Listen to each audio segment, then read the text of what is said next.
আসসালামু আলাইকুম দর্শক। আজকে বাগানে এসে আসলে মনটা অনেকটাই খারাপ হয়ে গেল।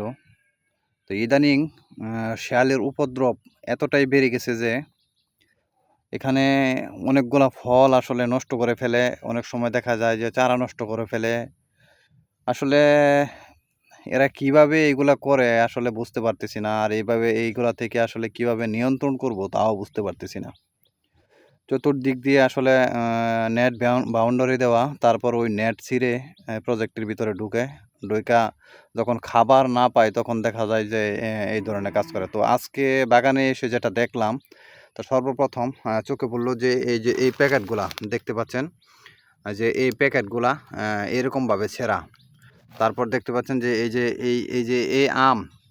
এই আমটা আসলে এই প্যাকেটের মধ্যেই ছিল। তো পাশাপাশি দেখেন যে আরেকটা প্যাকেট, তো এটার ভিতরে কিন্তু আম নাই। এখান থেকে কিন্তু আম নিয়ে গেছে, আম ছিঁড়ে নিয়ে গেছে। তো এইরকম যদি করে তাহলে এইগুলা থেকে যে আসলে কিভাবে পরিত্রাণ পাবো, তো এটা আসলে বুঝতে পারতেছি না। তো এই যে একটা প্যাকেট, তো দেখেন যে এটার ভিতর থেকেও কিন্তু আম নিয়ে গেছে, আম নাই।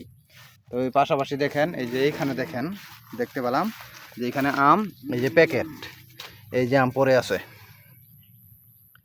দেখতে পাচ্ছেন যে এই যে আম পড়ে আছে, এই যে শিয়ালের কামড়ের দাগ।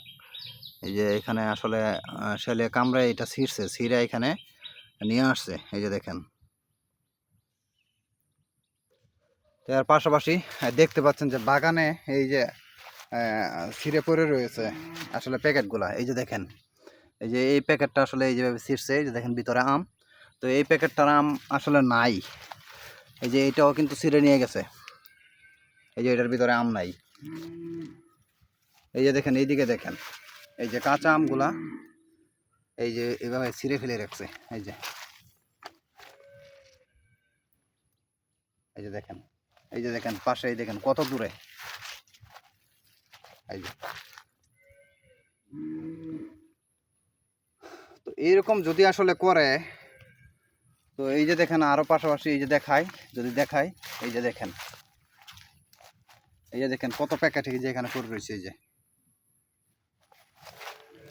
এই যে এটার ভিতরে মনে হয়, হ্যাঁ এটার ভিতরে আম আছে। এই যে দেখেন, আমটা আসলে কবে ছিঁড়ছে কখন ছিঁড়ছে তা বলতে পারবো না, আমটা পচে গেছে। এই যে দেখেন, এই যে প্যাকেটগুলো ছিঁড়ছে, এই দেখেন, এই যে আম ছিঁড়া এই যে এখানে ফালাইয়া রাখছে, দেখতে পাচ্ছেন। তো আসলে যদি এই সম্পর্কে কারো ধারণা থাকে যে আসলে এই শিয়ালের উপদ্রব থেকে কিভাবে বাঁচবো, হ্যাঁ প্লিজ একটু বলবেন। তো প্রিয় দর্শক, দেখেন যে এই আমটা আসলে মাটি থেকে কত উপরে, তারপর এই আমের প্যাকেটটাও এরকম ছিঁড়ে ফেলছে। দেখতে পাচ্ছেন এটা মাটি থেকে কত উপরে, এখানে প্রায় 4 ফিটের মতো হবে, 4 ফিট উপরে এটাও এরকমভাবে ছিঁড়ে ফেলছে।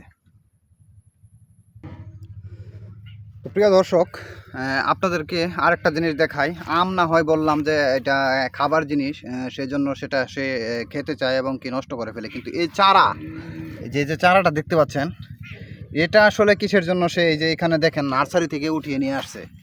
তো এটা আসলে কিসের জন্য করে, এই যে এই নার্সারিতে ছিল, এই নার্সারি থেকে উঠিয়ে নিয়ে আসছে। এই যে দেখেন এই চারাগুলো আসলে এই যে দেখেন এইগুলা এই নার্সারি থেকে উঠিয়ে নিয়ে আসছে। তো আসলে বলার কোনো ভাষা খুঁজে পাচ্ছি না যে এই প্রাণীগুলা আসলে কিসের জন্য এই ধরনের কাজ শুরু করছে। তো এই যে দেখেন আমের প্যাকেটগুলো ছিঁড়ে ও আম নিয়ে যায়। তো প্রিয় দর্শক, তো এই শিয়ালের উপদ্রব ঠেকাতে কী ধরনের পদক্ষেপ নেওয়া যায়, যদি কারো এই ধরনের ধারণা থেকে তাহলে একটু জানাবেন। তো ধন্যবাদ সবাইকে।